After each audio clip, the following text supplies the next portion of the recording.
മലയാളികൾക്ക് ഏറെ ഇഷ്ടമുള്ള അഭിനേതാക്കളാണ് മഞ്ജു വാര്യറും കുഞ്ചാക്കോ ബോബനും.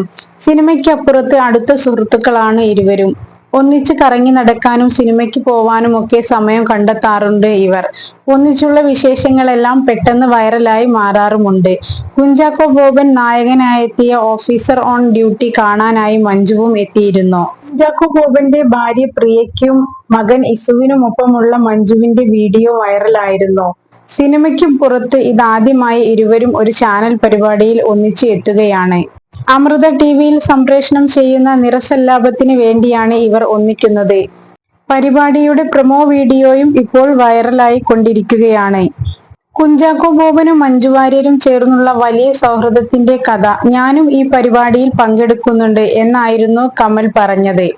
രണ്ടുപേരും എന്റെ സിനിമയിൽ അഭിനയിച്ചവരാണ്. ചാക്കോച്ചന്റെ നിറവും മഞ്ജു വാര്യരുടെ സല്ലാപവും ചേർത്താണ് നിറസല്ലാപം എന്ന് പരിപാടിക്ക് പേരിട്ടത്. രമേശ് പിഷാരടി, റിമി ടോമി തുടങ്ങിയവരും ഈ ഷോയിൽ അണിനിരക്കുന്നുണ്ട്. സിനിമയിൽ മാത്രമല്ല, ചാനൽ പരിപാടികളിലും പങ്കെടുക്കാൻ താല്പര്യമാണ് മഞ്ജുവിന്. പാട്ടും ഡാൻസുമൊക്കെയായി മറ്റു മേഖലകളിലെ കഴിവുകളും താരം പുറത്തെടുക്കാറുണ്ട്. ഒരു കാലത്തും നൃത്തം കൈവിടരുത് എന്ന അച്ഛന്റെ ഉപദേശം ഇന്നും പാലിക്കുന്നുണ്ട് മഞ്ജു. സമയം കിട്ടുമ്പോഴെല്ലാം ഡാൻസ് ചെയ്യാറുമുണ്ട്. ഇടയ്ക്ക് ചില ക്ഷേത്രങ്ങളിലും പരിപാടിക്കായി താരം എത്തിയിരുന്നു. അഭിനയത്തിലെ ഇടവേള അവസാനിപ്പിക്കാൻ നിമിത്തമായതും നൃത്തമായിരുന്നു. ഗുരുവായൂരിലെ നൃത്തപരിപാടി കഴിഞ്ഞപ്പോൾ നിരവധി അവസരങ്ങളായിരുന്നു മഞ്ജുവിന് ലഭിച്ചത്.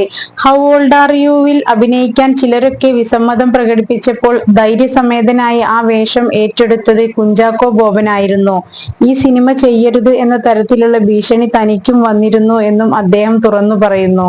മഞ്ജു വാര്യരും ഹൗ ഓൾഡ് ആർ യുവിന് ശേഷമായിരുന്നു ക്യാരക്ടറുകളെ കുറിച്ച് കൂടുതലായി ശ്രദ്ധിച്ചു തുടങ്ങിയതും. കുഞ്ചാക്കോ ബോബനും മഞ്ജു വാര്യരും സ്ക്രീനിൽ ഒന്നിച്ചപ്പോഴെല്ലാം മികച്ച സ്വകാര്യതയായിരുന്നു ലഭിച്ചത്. നെഗറ്റീവായും പോസിറ്റീവായും തനിക്ക് തിളങ്ങാനാവുമെന്ന് രണ്ടാം വരവിലായിരുന്നു കുഞ്ചാക്കോ ബോബൻ തെളിയിച്ചത്.